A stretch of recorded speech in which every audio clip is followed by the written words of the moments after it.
before we sort of kick off with our brilliant speakers, I want to take a moment to tell you a little bit more about the report we're launching today, the background and where it came from. So this work was really kicked off by the work of Anna Leyland, who you'll hear from in a second, who investigated and highlighted the increased risk of criminalisation for children with any level of social care contact. And I think we're probably all familiar with evidence around children taken into care, but Anna looked at the whole spectrum of care contact, as she'll tell you later. And she and her contacts at the Centre for Care came to us at the Centre for Justice Innovation with what seems like quite a simple question, which is, why is this happening and what can we do about it? So at the Centre for Justice Innovation, where we really always try and be led by the expertise of practitioners and drawing on existing research, we didn't reinvent the wheel. Instead, we drew on existing work across education, health, social care, crime, criminal justice, looking at the pathways that these children might take, the challenges they might face, and importantly, what we saw as practical examples of innovations which we wouldn't necessarily say they were all evidence backed, but certainly seem to be worthy of further exploration. So we did roundtables, we did interviews, and we did case studies.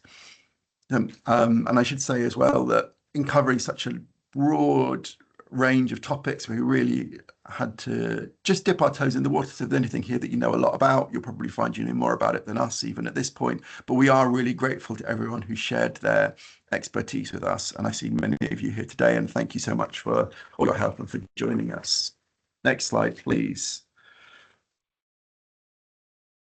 So this slide takes us through, and I'm not going to go into this in detail, but I'm sharing it with you now, partly so it's in the slides that you'll get sent later. This slide takes us through what we see as some of the key evidence of disparity, the key challenges and key strategies for improvement across 5 key areas of practice: preventative interventions in the community, interventions of children in contact with social care, interventions for children who have already been taken into out-of-home care, work around policing and out-of-court disposals, which includes something that we're very passionate about here, youth diversion, and then looking at how things are working in the youth courts. And I think across this, we did identify cross-cutting themes about the challenges which might lead to increased criminalisation for these children. Unsurprisingly, we identified that they often face high levels of needs, including poverty, trauma, neurodiversity, mental health, which do raise the risk of them getting involved in offending behaviour, particularly by raising their vulnerability to exploitation, child criminal exploitation and child sexual exploitation. But we also saw, beyond these factors, systemic failures. We saw a lack of capacity to recognise and respond to those needs among both support services and criminal justice services, with particular gaps highlighted for us in terms of early intervention in community and education settings. We saw that once these children do come into contact with the criminal justice system, they could be exposed to a greater risk of more serious outcomes due to difficulties in accessing preventative and de-escalating interventions such as diversion and challenges in family support, and sometimes kind of a lack of awareness of the particular risk factors around looked after children. And underpinning all of this, we saw a failure of communication between different organisations that might be involved in these children's lives, which might present them being understood in the specific context of their lives, or receiving the kind of most appropriate and coordinated care. So next slide, please.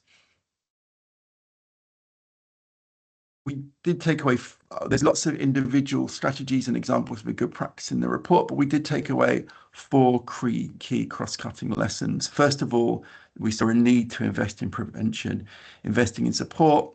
I mean, that might be very early intervention at the community level, might be right up to edge of care interventions, can help divert children away from both being taken into out-of-home care and away from criminal justice system involvement. We saw a need for greater trauma awareness. There's lots of professionals and people like foster carers working with these children who sometimes may not be aware of how their apparently challenging behaviour. It can be responses to trauma, what children are experiencing at those times and why they might be experiencing it. And building that understanding, developing their skills seems really important to getting children responded to appropriately. We saw lots of scope for expanding and strengthening protective and diversionary models in the youth justice system. We saw there's specific changes to youth diversion, which we think will be of impact for children in context of social care, but also other things like improving implementation of the national referral mechanism so we can better understand exploited children as victims rather than perpetrators, and implementing local protocols to reduce the criminalisation of children who are looked after. And finally, as I mentioned, communication is key, developing better information sharing, both preventative stages for children who are not yet in contact with the criminal justice system and after the point they come to the attention of the police is really important in getting their needs met appropriately in the context of their lives and developing coordinated care. So next slide, please. I'm now going to take you to our three brilliant speakers, the first of whom is Anna Leyland, and we'll hand over to Anna in a second, but I want to take a moment to mention that we'll also be hearing from Caroline Adams from the College of Policing and Charlene Richardson from Bristol Violence Reduction Unit, and I'll give them the introductions they deserve as we come round to them. But for now, over to you, Anna, to tell us more about your work and the insights that kind of really were the launching off point for this project. Thanks, Stephen. Hi, everybody. Thanks very much for coming. So I'm going to present just on the research findings that are referred to in the report that Stephen has just been talking you through. Oh, next slide, please. I'm trying to change the slide.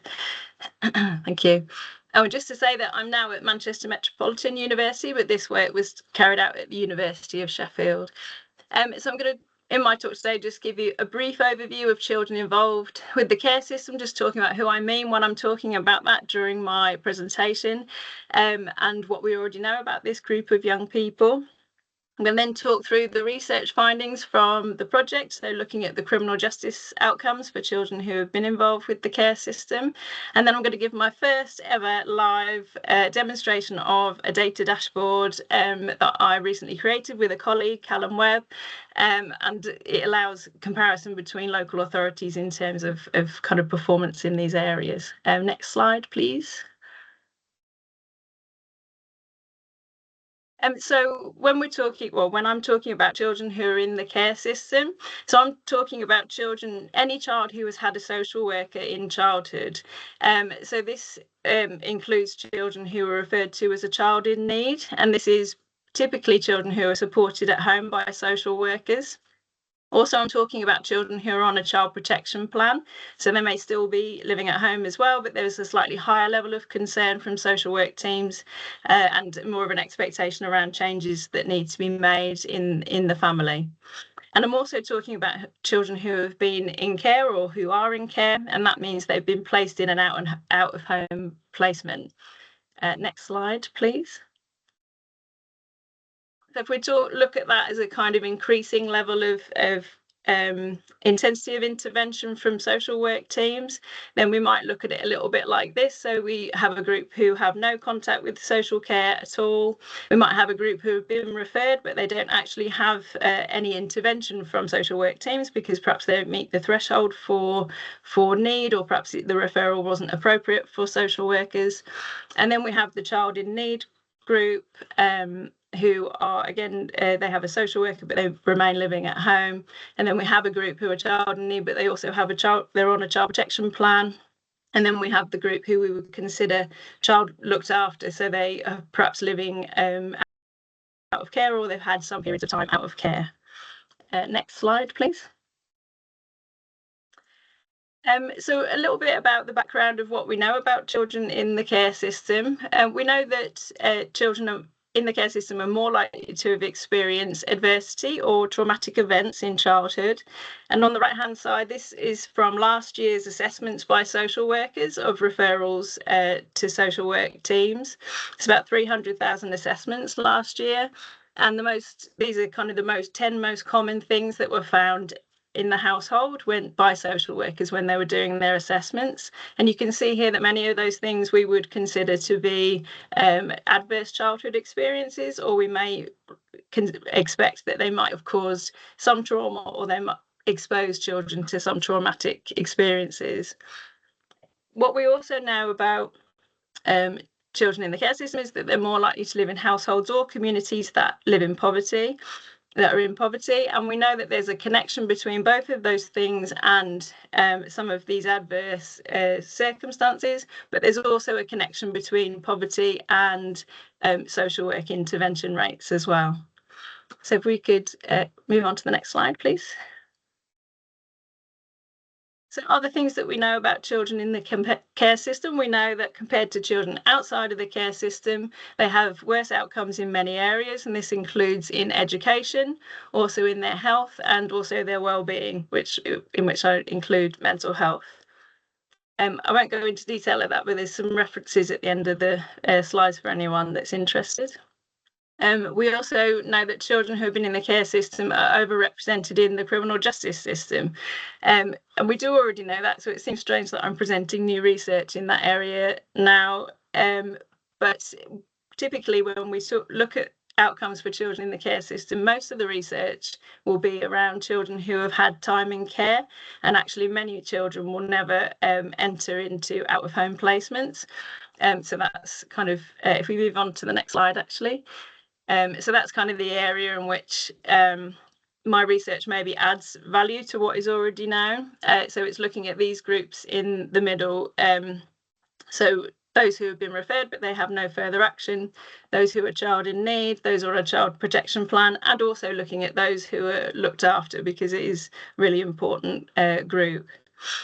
So if you move on to the next slide, please. So I'm using data that is government data, which is admin data. So it's collected just to monitor service provision. It's not really collected for research purposes. And I'm looking at data from the Department of Education. So the education data, they look after all of education data and also social care data.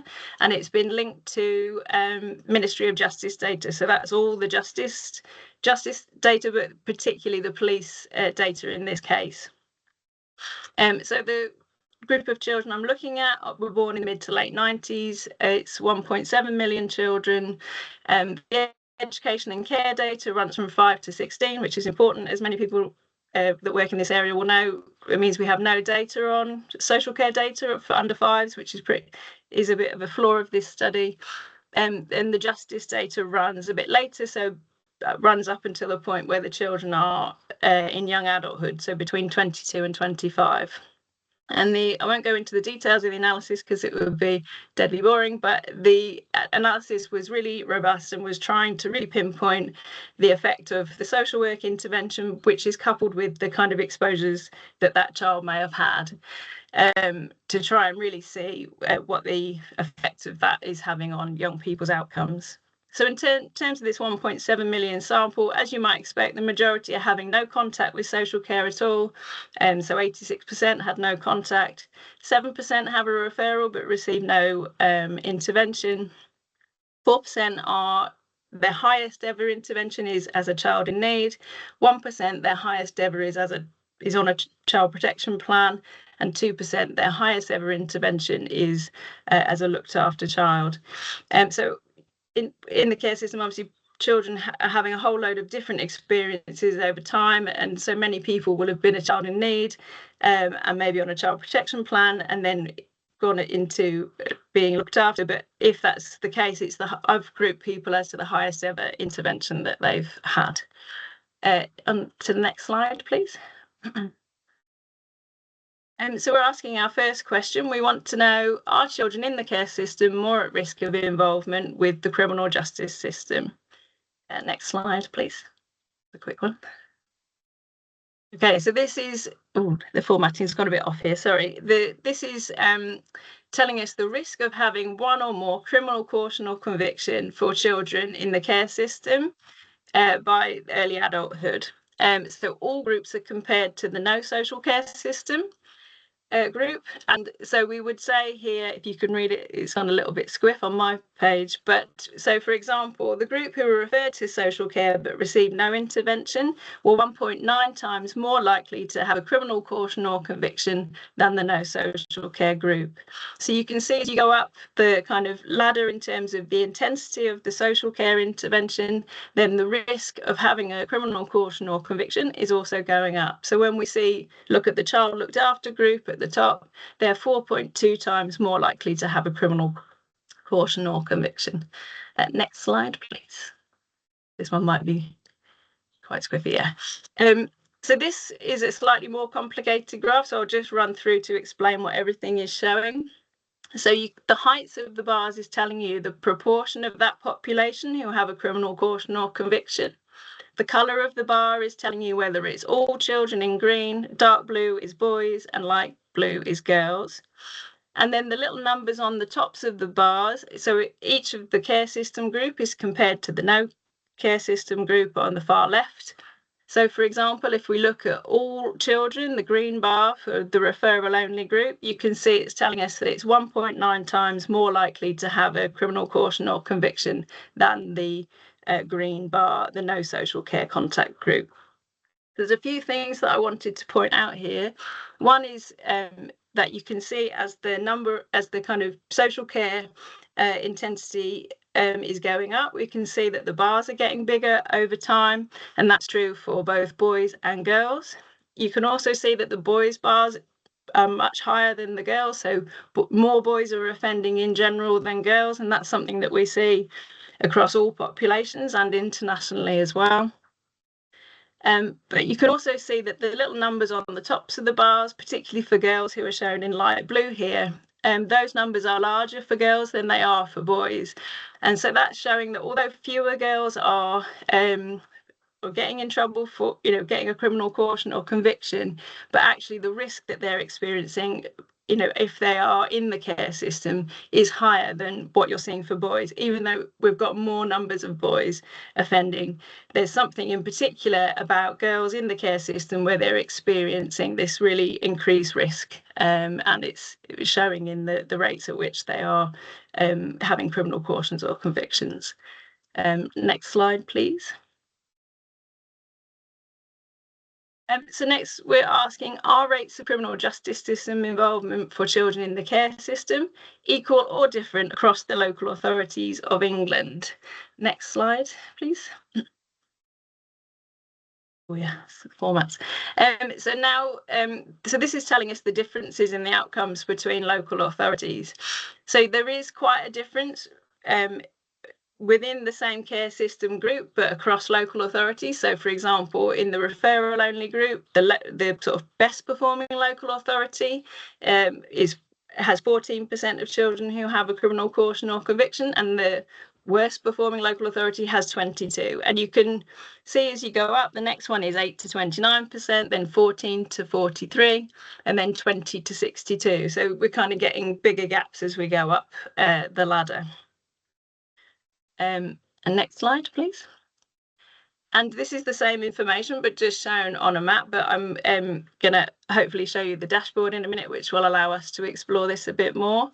But as a kind of general conclusion from looking at the local authority differences, we can say that the criminal caution and conviction rates in one local authority could be up to 3 times higher than another local authority for the same care system group. So, for example, for child in need, it's between 8 and 29%.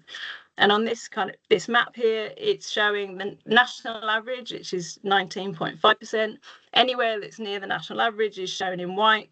Anywhere that's got a slightly higher rate of criminal cautions or convictions in the same population is shown in green.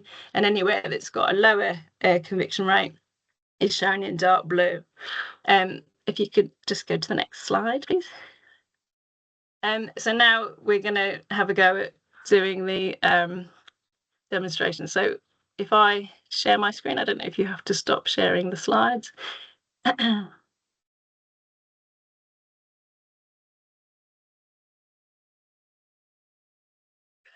Just reload this.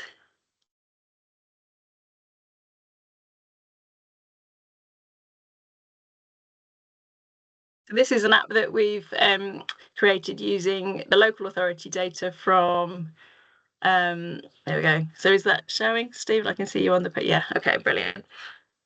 Okay, so this, if you log on to the dashboard, and that's what the QR code will take you through to, is through to the dashboard.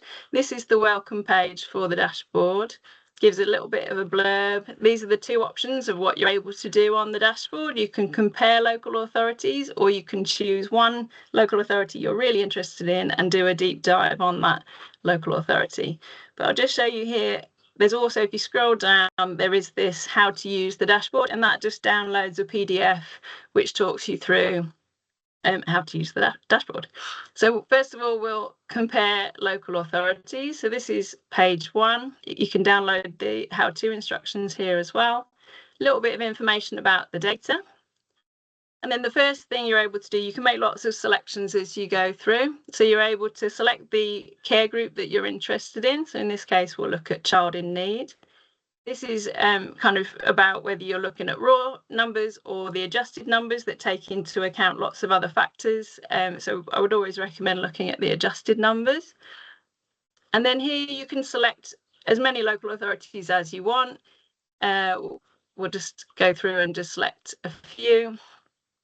I'll go for Enfield as well. And then, struggling to do that a bit. There we go. Should be a bit quicker than that if you're not kind of also doing a call at the same time. So in the local authorities that we have selected, oh dear, hang on. Let's try again.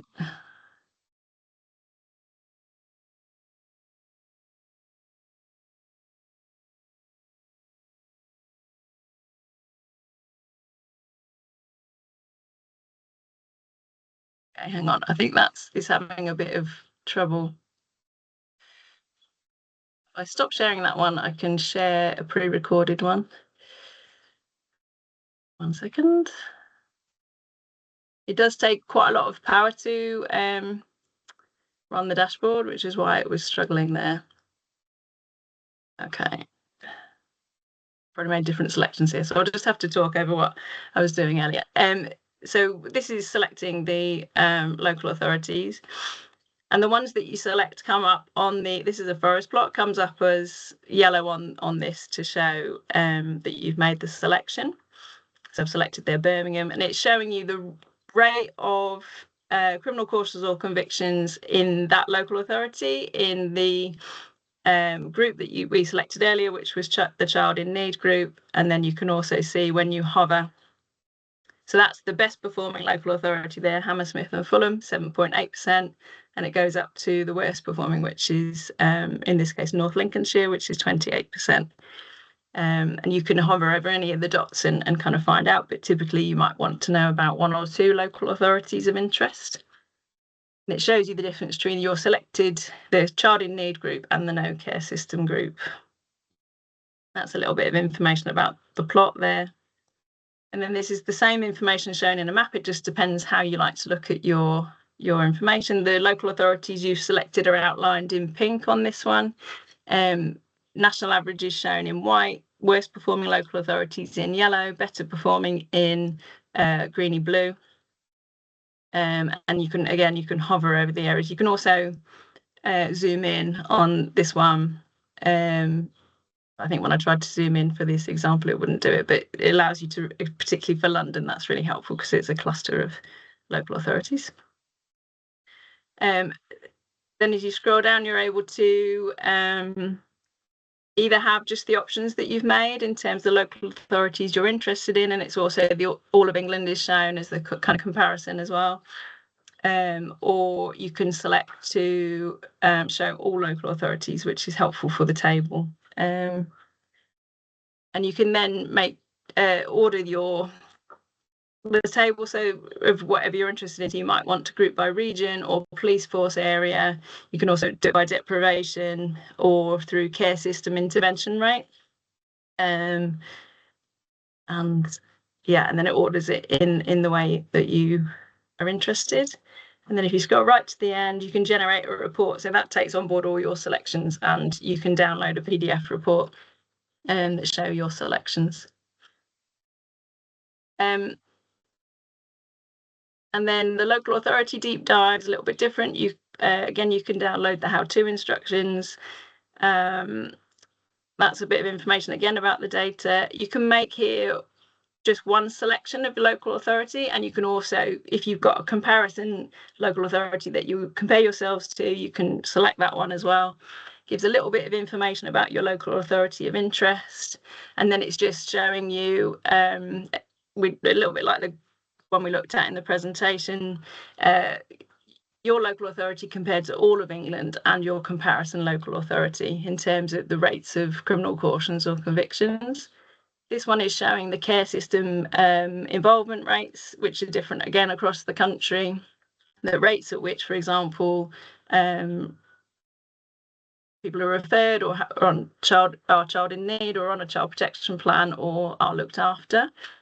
And again, this is like white is around the national average, yellow is a higher rate, and green is a lower rate. Yeah, and it's all interactive, so you can hover over all of the squares.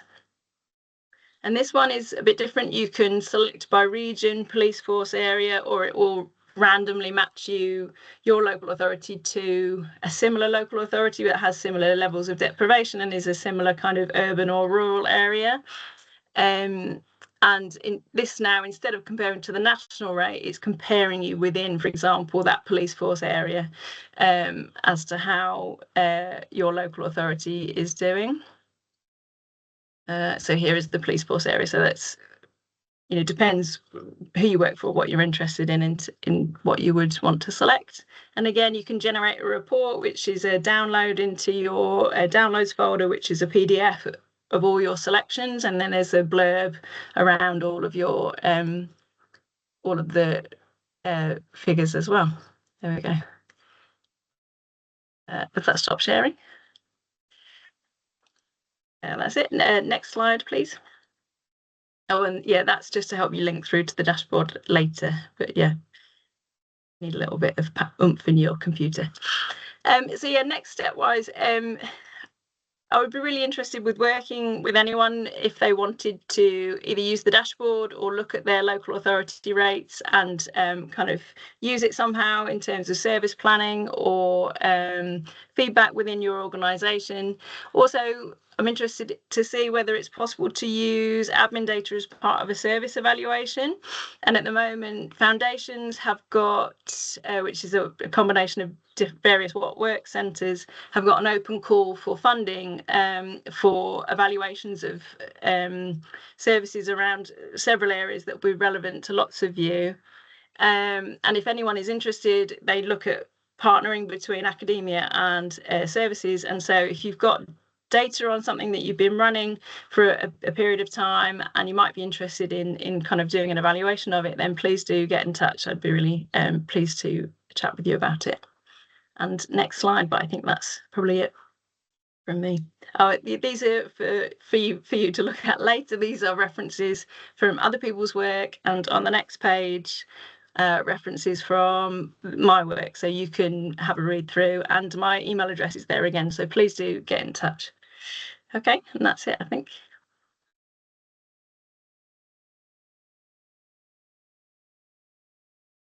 Thanks, Anna. That was really interesting.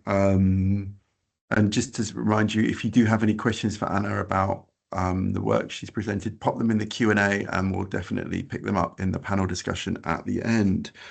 But for now, I'm going to hand over to Caroline for the next slide, please.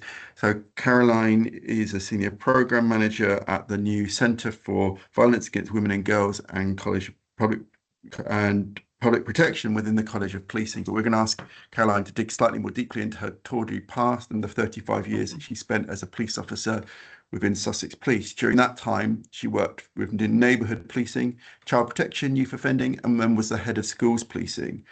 But Caroline then went on to work with the National Police Chiefs Council lead for the policing of children and young polices, where she instigated a child-centred policing approach in Sussex, which has now been rolled out across all forces in England and Wales. Caroline received her QPM in the 2019 honours list for services to policing, and I believe it was well deserved. So over to you, Caroline, to tell us more about the work that you've been done. Thanks very much. And yeah, as you say, I think I'm going to start by reflecting backwards a little bit and then thinking about, you know, how my experience has kind of led me to on the journey that I've been on, and policing, I think, more generally has been on. So I suppose, you know, I actually go back 35 years. I don't look that old, I know, but as a young probationer, I remember going to an incident, and I'm sure those of you who work with children and young people will know that some things really resonate, really stay with you. So that in some young people, you just stick with you. And I remember being called to a children's home where a young woman had, you know, the call came in as has kicked off and assaulted a member of staff. Turned up at the home. My colleague went to speak to the staff, and I went into the kitchen where a young woman was sitting with her head in her hands, sobbing, with a spoon on the table beside her. And she just kept saying, "I don't like tomatoes."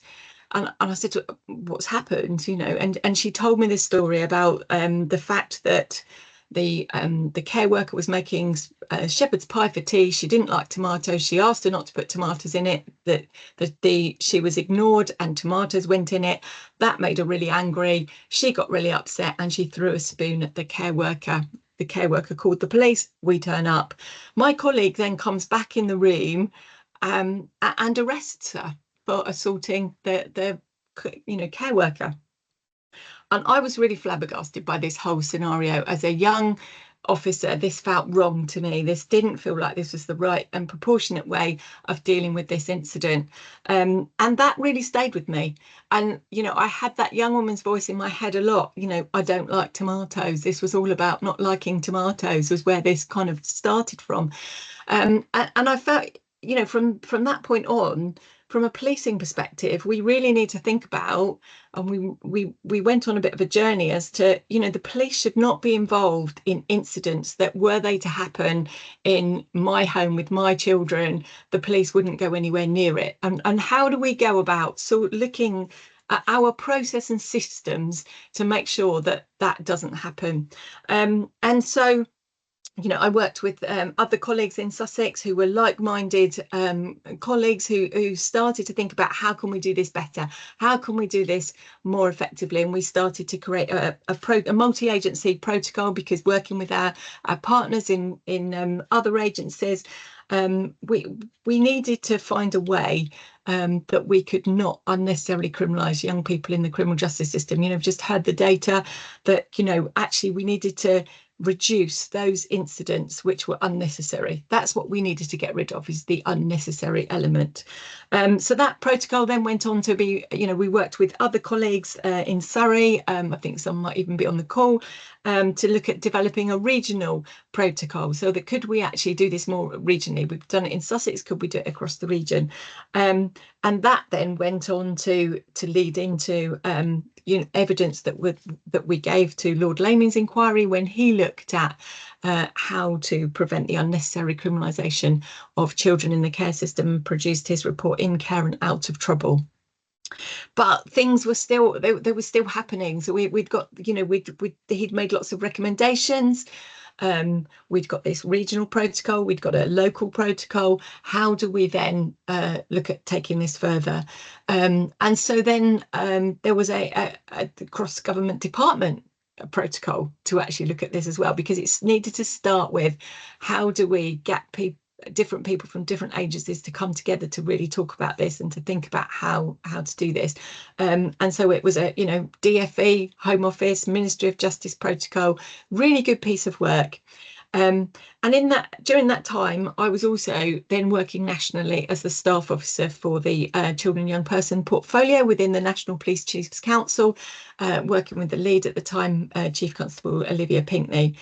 And we realised that we needed to go further with policing. We needed to help officers to understand how to be child-centred in their engagements with young people, in their decision-making, in what would be in the best interest of the child, and to remember that it was a child that we were talking to. Quite often they might be very challenging young people, but they were still children, and we needed to think about it from that perspective.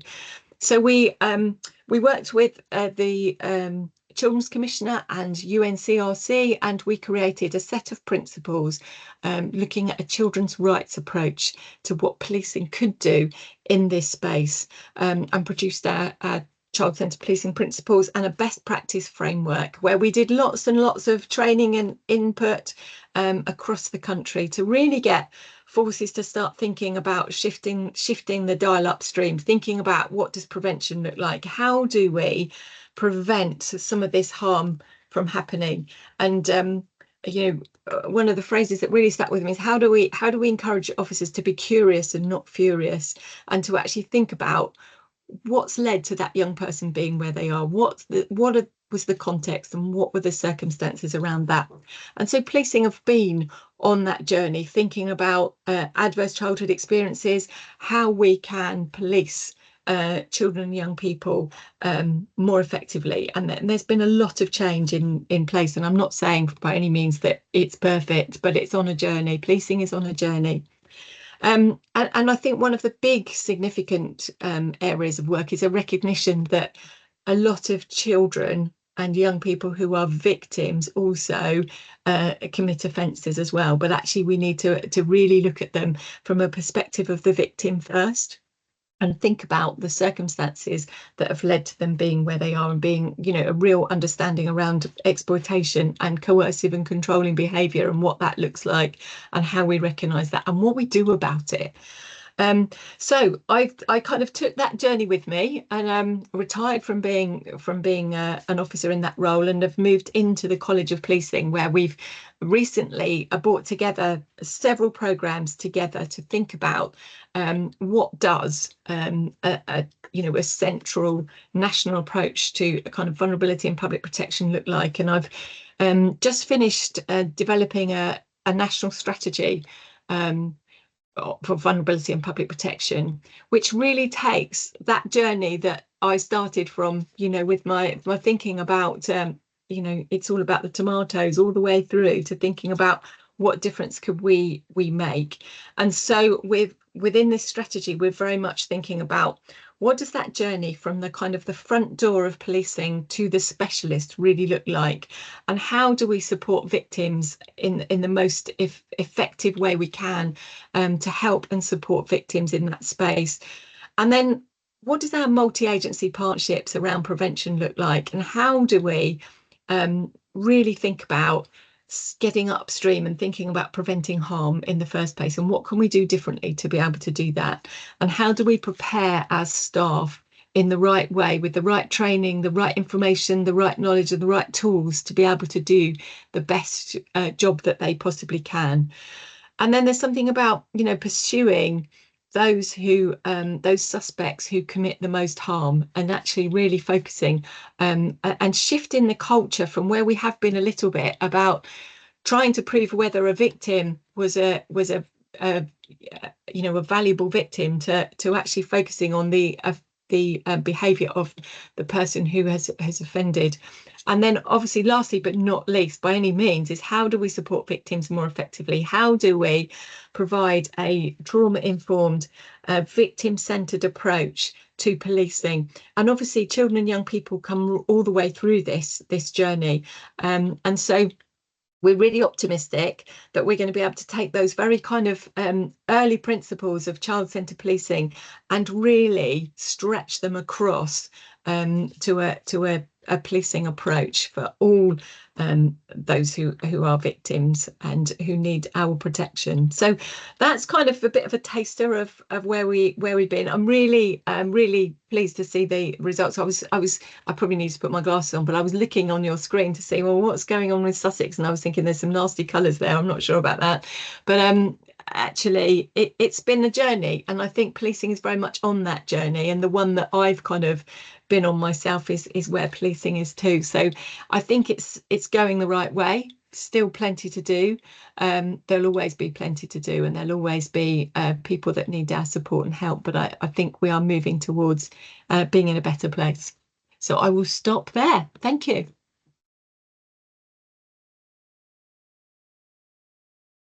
Thanks, Caroline. That's great. And there's lots that I want to ask you about later. And so I would just remind everyone, if you have questions, please do pop them in the Q&A box and we can put them to Caroline at the end. But first, we're going to hear from Charlene. And I think it's very good that Caroline mentioned prevention and multi-agency partnerships, because that's very much what we're going to hear from today. So Charlene's the contextual safeguarding lead and violence reduction partnership coordinator for Bristol City Council.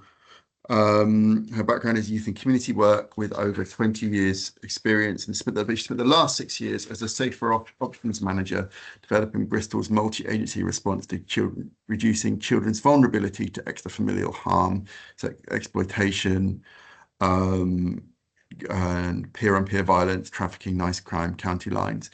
So I'm really excited to hear about this. Over to you, Charlene. Lovely, thank you. And thanks for inviting me along to talk today. So I'm conscious of time, so I'm going to just do a bit of a brief overview of what Safer Options is, but I'm going to focus a bit more on some of the interventions that we've developed in Bristol. So if you can move to the next slide, please. So just to explain a bit about what Safer Options is. So we are the Violence Reduction Partnership. We're one of the 18 Home Office funded partnerships across the UK. But Bristol's slightly different in that we're a hub and spoke model. So we cover, it's Avon and Somerset wide, but there's 5 different local authorities within that. And Bristol is one of those spokes. And we'd named ourselves Safer Options just because originally they were called Violence Reduction Units. Didn't like the sound of that, so we went with Safer Options.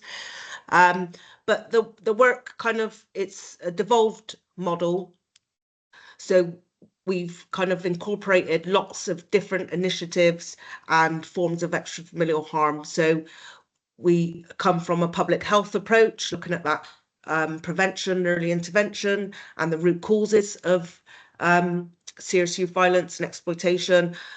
But we also take on that contextual safeguarding approach, looking at places and groups of young people. So Safer Options is kind of the umbrella that's brought all of those different initiatives together in Bristol. Sorry, if you can move to the next slide. So I'll just give you a little bit of background of how we got to this point. So initially we set up Safer Options because a young person was stabbed in the playground of one of our PRUs. And as you can imagine, everybody was really concerned, including the mayor at the time and cabinet members, as well as people within Bristol City Council and people from our local communities.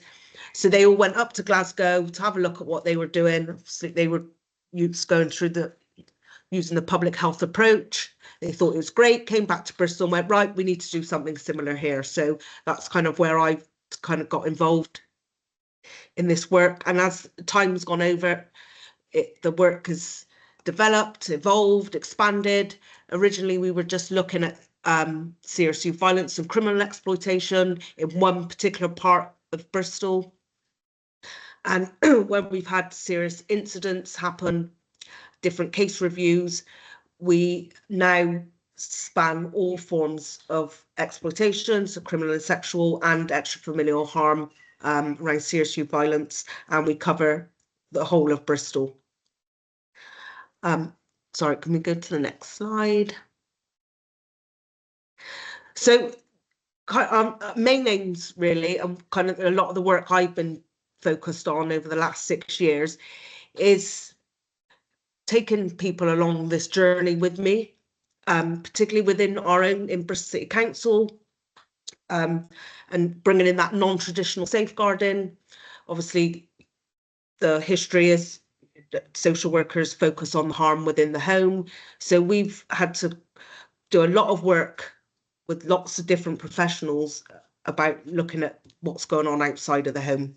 And that's been a lot of my work. But I guess our main focus is on it being that multi-agency, multi-professional response. But my focus has been more around working with the community to help us look at the issues that are going on and not seeing it's just a coming from one organisation, but it's working with the community and not doing to the community, which has been, I'm sure in everybody's work is something that everybody's seen. So that's kind of my focus with some of this work. Sorry, can we go to the next slide? So what that looks like in Bristol. So we've got a multidisciplinary team, which is the Safer Options Hub. And we've been bringing all those partners together and working in that multi-agency way. We've also done lots of work around developing our assessment framework. And like I said, with the multi-agency working, how it works in Bristol is that it's really difficult to explain when you're not from Bristol, but there's 3 kind of areas within Bristol that we work with. So we have multi-agency meetings looking at individual young people, groups of young people, and places or locations, what we call hotspot areas. And those meetings happen on a weekly basis where we bring all our partners together. And then we've got a couple of different data products that we use to help inform that and help inform who we discuss and what groups we discuss and locations, which I'll explain a little bit more in the next slide. But yeah, sorry, if you go on to the next slide and so it will make sense. So yeah, we're just saying about the different ways we get the information about young people. So obviously we get a lot of data and information from police, but our main strength, like I said, is from our communities. So a lot of my work has been developing those relationships and partnerships with community organisations that, and so at one point there was a time when I would find out about incidents before the police, because of the relationships that I built up. I might get phone calls on a Saturday night saying there's been an incident, and then I'd end up informing the police of what's gone on. But I think that's where it's really important that relationship with the community needs to be embedded in the work that we're doing. Sorry, if you go to the next slide. So this is just a little example around some of the multidisciplinary team around the child. So we've got a police early interventions team that work with us, and they do one-to-one work with young people. We also have education inclusion specialists that do that link between education and we have specialist workers that we've trained up within the community to do some of that one-to-one work. And we have lots of parenting groups that we've set up. So this is the bit I want to focus on. So when we move to the next slide, I will go into more detail about those. Can we go to the next slide? Yeah, and then the next one. And then the next one, sorry. So yeah, I want to focus a bit more on some of the interventions that we've developed. So we've got preventative interventions that some which we deliver ourselves, some which are commissioned by community organisations. But we've got a number of girls groups that we set up across the city.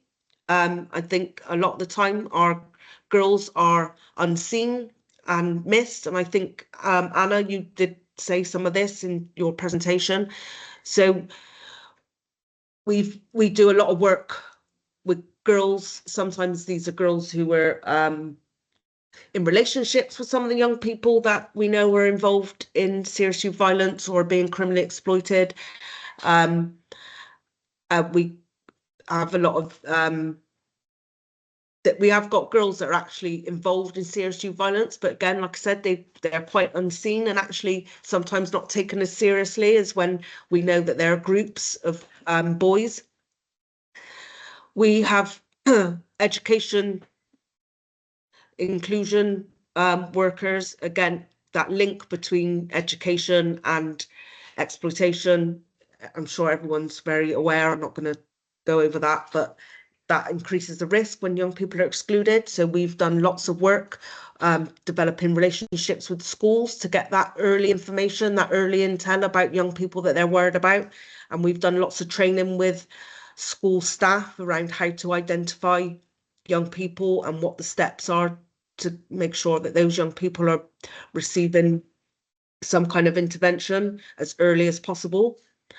We've got detached youth work across the city as well, and these are directed to our hotspot areas. And we also have late night detached youth work as well, because what we've got, obviously detached youth work goes on anyway, but sometimes it's not late enough at night. So we have detached teams that go out really late when we know the young people are out and engaging with young people where they're at.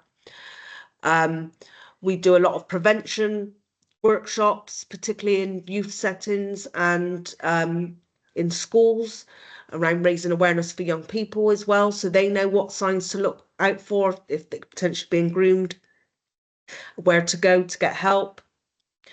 And we've just been piloting a schools transition program as well, because we're just seeing it's earlier and earlier for young people that are being exploited. So we've just been doing some work with the year 6 young people. So move to the next slide. This is some of our more proactive interventions. So when we started Safer Options and we were talking to schools, what we recognised quite early on is actually there was discrepancies between schools about what would happen if a young person was in school with a weapon, depending on what the relationship was like with that young person and the teacher that caught them with the weapon, depended on how they responded. So sometimes the police might be called, other times they just take the weapon off of them. So we developed a pathway to try and reduce the young people being criminalised, that we would go in within 48 hours. The offence is still reported to the police, but then it goes through our out-of-court disposal panel, and that young person receives an intervention rather than going down the criminal justice system. So providing that they complete the 12-week programme that we put in place, that conviction, that it doesn't go any further in terms of the criminal justice system. That was really successful, the way we've worked with that. And actually, I could tell you the percentage rates, but I don't know them off the top of my head, so I'm not going to make it up. But it's been really successful. So we've now mirrored that process with drugs in schools as well, because again, what we've seen actually, the response from schools around having drugs was actually greater than if they were caught by the police outside of school with the drugs. So again, it's a similar process if they get caught with drugs in schools. And again, sorry, I did forget to mention, as part of that, they don't get excluded from that provision either. We also have our hospital rapid response. So again, if a young person's admitted into hospital, we're able to respond within 24 hours, and it's, what do they call it, the teachable moment. So we can go in and put in an intervention. I already mentioned the late night outreach. We've also got targeted group work. So again, this has come from our contextual safeguarding element, where we've been able to identify groups of young people. We do mappings, and then what we're able to do is put in some targeted group work for that group of young people. Sorry, if you go to the next slide. And then some of our other pieces of work, I'll just pick a couple out here. We've got community mentoring.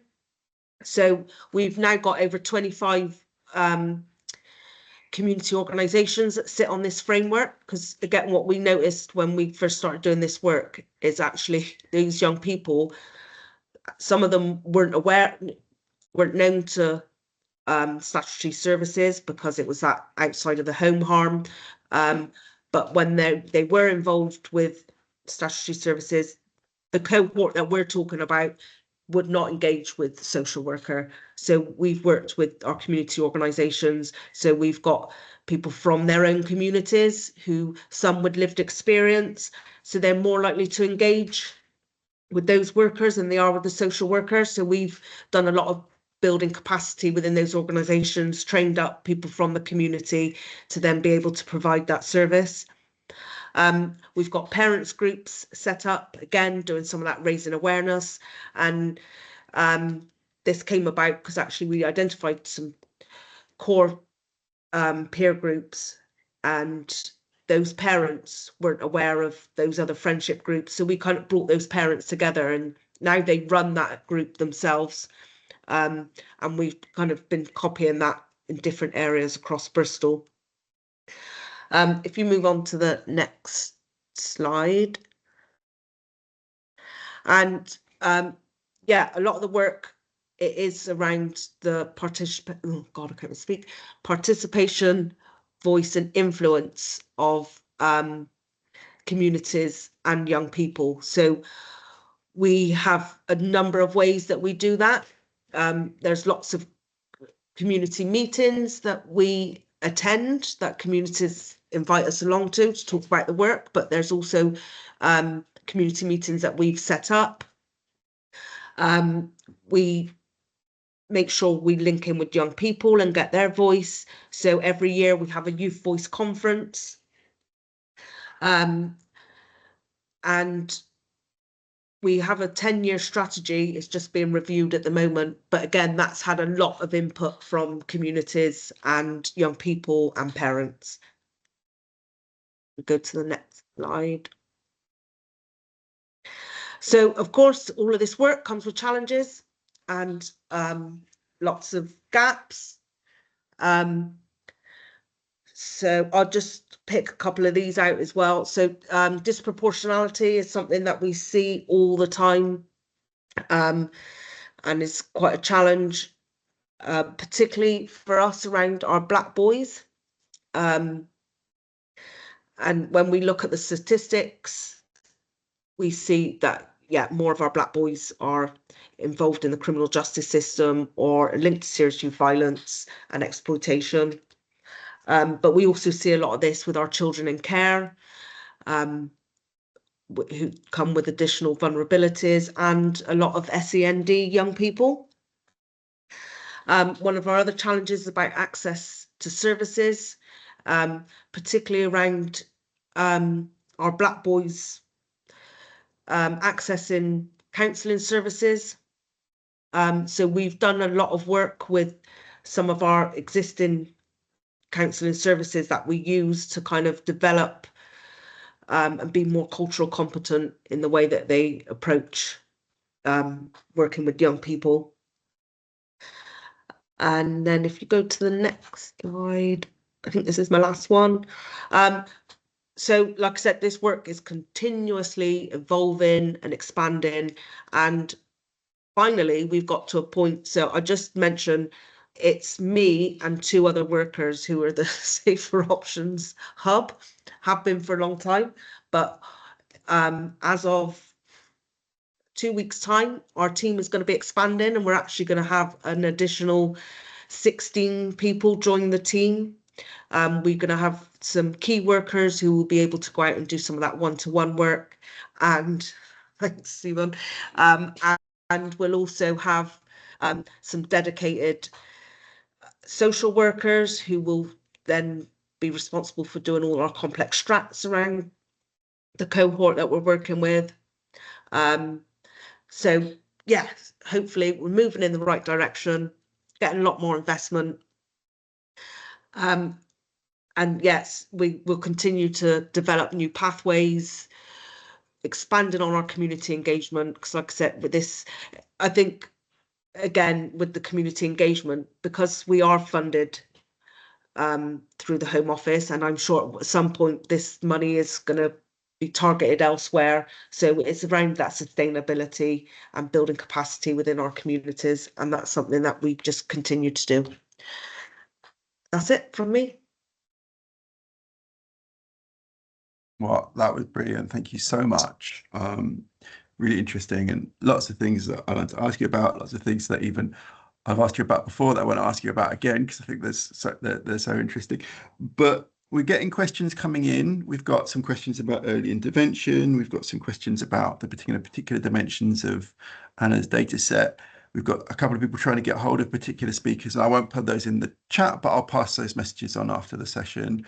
But I'm going to take advantage of my chair's privilege, though, to ask a question that I think is very interesting to me to get us started, if that's all right. And this is for all three of you in different elements. One of the things that was interesting looking at statistics around the needs of children kind of with social care was the high levels of kind of neurodiversity, learning difficulties. Do you have any insights on the kind of relationships between that and people's kind of risk of criminalisation, or about particular ways that we need to be working with children with neurodiversity? And Anna, as our first speaker, do you want to jump in on that first? Yeah, thanks. I have looked at this separately as well, and it is in the report as well, a little bit around looking at special educational needs status of the children and alongside their care status. And in particular, from my research, I guess the thing that really stood out is there's a category of special educational need, which is really quite broad. It's called social, emotional and mental health needs. And actually for young people in that group who also have care involvement, is actually more than half are going on to have a criminal caution or conviction, and quite a high proportion of those end up in custodial placements as well, sentences in prison and elsewhere. And I think, yeah, alongside, I guess, what we might know about things like school exclusion, yeah, really kind of flags this very high risk, but also the huge crossover between the groups as well. So huge numbers of young people who are involved with the care system who are also have a special educational need. So they're flagged up on lots of systems, I guess, as kind of having these additional needs and concerns. And they're the ones that have been identified. We also know from other research that there's lots of young people who actually will end up in particularly the prison estate, and there'll be unidentified or unrecognised special educational needs and other kind of disabilities, mental health problems, which haven't ever been really picked up or kind of considered. Yeah, so I think in terms of obviously just speaking from what the research is saying, this is another international finding, is that young people and adults with mental health problems, other learning disabilities, and speech and language needs as well make up a huge proportion of the prison estate and other parts of the criminal justice system. Yeah, so there is more of that in the research in the report as well, which weren't mentioned earlier. Charlene or Caroline, do you have sort of any particular experience of children with special educational needs or neurodiversity that you sort of share what I think is relevant here? I think there is that often present when you look at kind of exclusions and young people not able to kind of self-regulate behaviour, often linked to neurodiversity. That has often been a contributory factor. So I think that we are just beginning to really understand the extent and range of neurodiversity. And I think until we really properly understand that, I think this is going to be a factor. But yeah, I think it's speech and language difficulties within the criminal justice system, and those who are particularly in custody is a kind of a sort of a well-known fact. But the early intervention and what we do about it seems to be lagging behind the knowledge that we have about it. It feels like there's a bit of a gap there. Thanks. Charlene? Yeah, I'd just echo what Anna and Caroline have said. We see it. It's something that we're all aware of, and it increases young people's vulnerabilities, especially when they're excluded. And I think it is about, we need to look at how we can do that early intervention work with schools before they exclude young people, because obviously when they're misdiagnosed or undiagnosed, and then it just goes down as bad behaviour, and then they end up in alternative learning provisions, and then they're not in education at all. So yeah, I think there's a lot of work to be done on that. It's really interesting. Real kind of parallels to issues around recognizing and responding to trauma as well. I'm gonna go to one of the questions now, which is from Karen Evans, and Karen notes the kind of difficulties of earlier intervention before children are kind of formally coming into contact with the police or the other criminal justice system. And I'd be wondering if any of you guys have sort of insights on what makes it hard to get early intervention delivered, and if there are any kind of workarounds or solutions to make it easier to get that early intervention happening. I can say for us in Bristol, because obviously we want to focus on that early intervention prevention side of the work. But I think where we started, we were very much in it, and a lot of our resource and focus has gone on to that firefighting when critical incidents have happened or where we've had murders. We've had to work with that kind of high-end cohort of young people.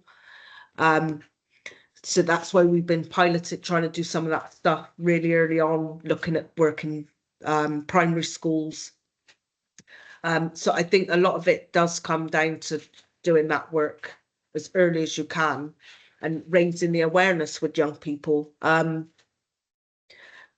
Yeah, that's just some of the work that we're trying to do, and it's doing that kind of universal workshops in schools and working with parents as well, and so that parents can also do some of that kind of early intervention themselves. Thanks. Yeah, I agree, and I think from our perspective, a lot of it's down to funding. There was some really good work happening across policing, and then funding issues meant that it was the first area to go when you have to firefight and go down to core business. It's what goes out of the door. It's really short-sighted, but it's what happens when money gets tight, I think. And I think there's a challenge around evaluation as well, in that I'm often challenged about, well, how do we know that intervention will make a difference? Because it doesn't happen. You stop it happening, it might not have happened anyway. And that is a real challenge, I think, in being able to find the evidence to say why that is important. And there's a lot of people across policing that don't believe that's a policing role for us to be in that space. So I disagree personally. My personal view is I think we're part of this multi-agency approach, and it's in all our interests to get upstream and stop and prevent issues occurring where we can. But there is a view in policing. So I think, but I would say it sums up as funding. It's been our problem. I think that's a very familiar story. Anna, did you want to come in on that? Yeah, I think just on that point, really, I think it becomes really difficult when the money is tight across the board, but actually this is such a cross-cutting issue. So it goes, also, we haven't got anyone here from education or health or social work actually speaking, but because it is across all of those domains, I think it then becomes difficult in that, everyone is kind of, and you feel that when you're in multidisciplinary settings, that there is a sense of, it's kind of like, please, we really want another service to pick it up. And I think that becomes quite difficult. And it does, I guess it needs investment and coordination at some higher level. Yeah. I mean, it certainly brings into mind things like place-based funding and sort of ways of reimagining funding streams so that people spending on early intervention can also kind of realise those benefits in reinvestment. But I know these are things that are talked about for a while and perhaps difficult to get off the ground. I've got a couple of questions here around your data, and I've got one from Lauren about the timeframes of the data, which I think actually most is probably covered in the slides. Got one from Francis around whether the data is available for Wales, but then I've got one from Nathan, a sort of familiar face, talking about how possible it is for you to disaggregate between caution and conviction, and particularly is there further disadvantage for children with care experience who've received a caution and going on to receive a conviction or custodial sentence? Yeah. So if another keen researcher would like to look at the data, you can establish like time, the timing of events. So you could look at, for example, where there has been a formal caution and, you know, later on perhaps then a conviction of some kind. It would be very difficult to, in terms of looking at like diversion efforts in an area, in a police force area, for example, it can be very hard. You don't see whether they've been referred to any kind of services or if anything has happened. So it's not great for that level of kind of detail. But yeah, you could potentially certainly separate out cautions and convictions, and you could try and do something clever where you look at to see whether the caution has has worked as a kind of intervention to prevent convictions. But that I haven't done that with the data, and you have to be ahead of time. You have to be really clear about how you're going to use the data, because it's really kind of closely protected, as it should be, because it's very sensitive. Yeah, and I've tried to answer some of the other data questions. One of them was really interesting about, is it yearly? I think this is a really, really interesting like potential for the data, apart from that there's a bit of a time lag in terms of when Ministry of Justice released the data updates to this data linkage between education and justice data. But you could potentially start to look at, you could have like an up-to-date kind of reasonably up-to-date, so maybe the last year would be something like 2022, 23, where you're looking at like yearly statistics rather than looking at it as like, have they ever committed a crime? And that could be really helpful, I think, in terms of like seeing changes over time. So what Charlene was mentioning about all these fantastic changes that you're making, and so you could use it as a slightly lagged kind of tracking tool, but of course your interventions would take a while.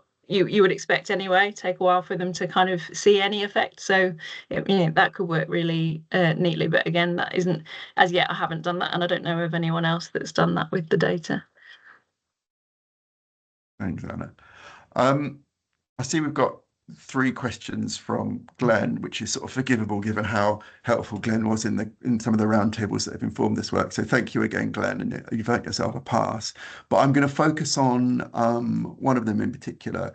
Glenn's asked about protocols for reducing the criminalisation of looked after children, and in particular any that really bring in a kind of multi-agency approach. And I wonder if this is something that you might have knowledge of, Caroline, from your time in policing, but also potentially whether there's something going on in Bristol as well. Yeah, so the protocol that I talked about is a current protocol that sits on the Department of Education. You can find it on gov.uk, and you can therefore pick it up and use it. It's a multi-agency protocol to reduce the unnecessary criminalisation of children in the care system. That's the title, so have a look for that. That would help you with that, and you could then look at what that would look like locally. Thanks. If no one else wanted to come in on that, Claire, sorry, I would. Okay, please go ahead. Yeah, just to say, in Bristol at the moment we're piloting MACE, but with children in care. It's not going that well. So I'll be honest, but there's some teething problems, but we are focusing on children in care for the time being. But we did a piece of work, not with the University of Bedfordshire. Oh, I can't think what they're called now because they've moved, with Charlene Richardson and her team, looking at building safety around children in care. So whoever asked that question, I'm happy to forward on some of the work or some of the findings that came out about that. But we've done a big piece of work around missing in relation to children in care and the response from the police, and that was a multi-agency piece of work as well. So yeah, happy to share it. Thanks for that. Anyone who wants kind of particular resources from any of the speakers, you'll have my email in the slides. Drop me a line and I'll put you in touch if you have. We've got a question from Claire Fitzpatrick, which is about the dashboard, but I'm going to kind of broaden it out a bit, where she asks, is it possible to consider ethnicity or gender of children within the data dashboard? So I'll ask you to answer that, Anna, but I'm also going to sort of say, one of the things that struck me about the research that you put in the report is the bigger increase in risk faced by girls compared to boys. And I wondered if other speakers wanted to comment on the kind of particular reasons why girls involved in social care might kind of face particular disadvantage in terms of their criminalisation. So over to you, Anna, on the dashboard, and then coming back to you, Caroline and Charlene. Sorry, just repeat the dashboard question. I was just responding to another question. Of course, is it possible to consider ethnicity or gender of children in the data dashboard? Yeah, so it's not, because the slicing down into the local authorities took numbers so low in many cases that you couldn't then kind of make any more kind of cuts with the data, because there's a really high kind of the ONS are really careful not to release any data that is possibly you could identify individuals from. And that would be true particularly with the ethnicity data. You can look at girls and boys separately, but because the number of girls offending is so low, you do end up having the same issue. I think if you took a much larger sample, you could probably do that and it wouldn't be an issue. But I have looked at the ethnicity data, and there is it would be, of course, worthwhile looking at that in much more depth. And actually, Katie Hunter, who's also at MMU, has released some findings around that, looking at ethnicity, care experience, particularly looked after children, and the rates of contact with the criminal justice system. So it's worth checking out her work. But not possible yet with the dashboard. Maybe in the future. Lots of new other things that could be done with the dashboard. Thanks. And then any thoughts or any of you on the particular issues facing girls? From my perspective, I'd be really interested in knowing what those crime types are, because I think that will then give us, and I would be giving a little bit of a random hypothesis otherwise. So that would be really helpful, I think, to see what that breakdown is. But I'm really interested in that, so would like to pick that up outside if we can actually have a bit more information, then we can start to think about what's going on there. Is there anything about the girls that you work with, Charlene, that kind of really strikes you? Yeah, I think kind of what I said in part of my presentation is that actually they're quite unseen sometimes, but also I think sometimes the response from the police for us is they just don't see it as serious as the groups of boys. I think sometimes that may be because we don't see a lot of girls using weapons, but we do see a lot of groups of girls in conflicts. So I just think it's not taken as seriously because it doesn't come across as serious, if that makes sense. But the potential for it to happen is there, which is why I think, we do have targeted work for those girls and young women, so it doesn't get to that point. Thanks for that. I'm going to come back round to one more of Glenn's questions, which is a kind of a gift that keeps on giving, but we're sort of nearly coming towards the end of time, so if anyone has anything else, do pop it in now. Glenn was asking about what we can do to prevent or reduce exclusions and children being placed in PRU, given the link between those exclusions and criminalisation. I'm also probably going to take a moment to say that I thought that the work that we'd uncovered around trauma-informed schools, which is something I didn't know anything about before starting this piece of research, was really interesting, and I sort of recommend having a look at that in the report. But in terms of reducing exclusions, any other kind of thoughts? I think it's all got to be about getting upstream earlier, and thinking about, the things we've all touched on about neurodiversity, diagnosis, speech and language challenges, and just, what's going on in a young person's life, what are they experiencing, outside school that is impacting on them. You know, from ourselves, if something's going on in your life, you're more distracted, you're not able to concentrate, you know, really basic things.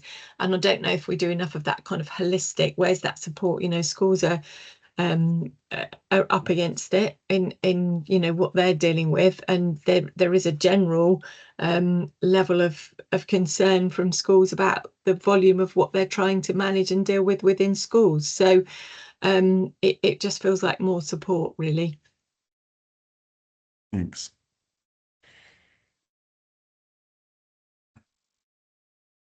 Okay. One last question. This is not something that I know anything about, but does anyone, Jenny Tabley has asked about the Children's Wellbeing in Schools Bill about corporate parenting, and whether anyone has any kind of views on that, how that might work. Is that something that people are aware of? It's not on my radar, I have to admit. I'm not an expert. I wouldn't want to. I'm sure there'd be other people on the call that will probably know more about it than we do. But I think I sense it will be a positive step. But yeah, I think there's been some challenges about who forms the, you know, the corporate parenting and whether policing should be involved in that or not. And there was a kind of a bit of discussion about we're probably not in the right place at the moment to be able to do that. So I know that discussion has been had nationally, but probably not the most helpful person to contribute to that. Love it when someone says, I don't know anything about this, and then immediately says something very interesting and well informed. One last one before we close then. So someone's highlighted a recent recommendation to create a kind of cross-sector data management system for children. So they all have a kind of unique ID number, which lets them be tracked through different public services and will kind of facilitate information sharing. I know that we found lots of challenges about information sharing. Does anyone have a sense of this as a kind of, whether this is a kind of the right solution to those kind of issues?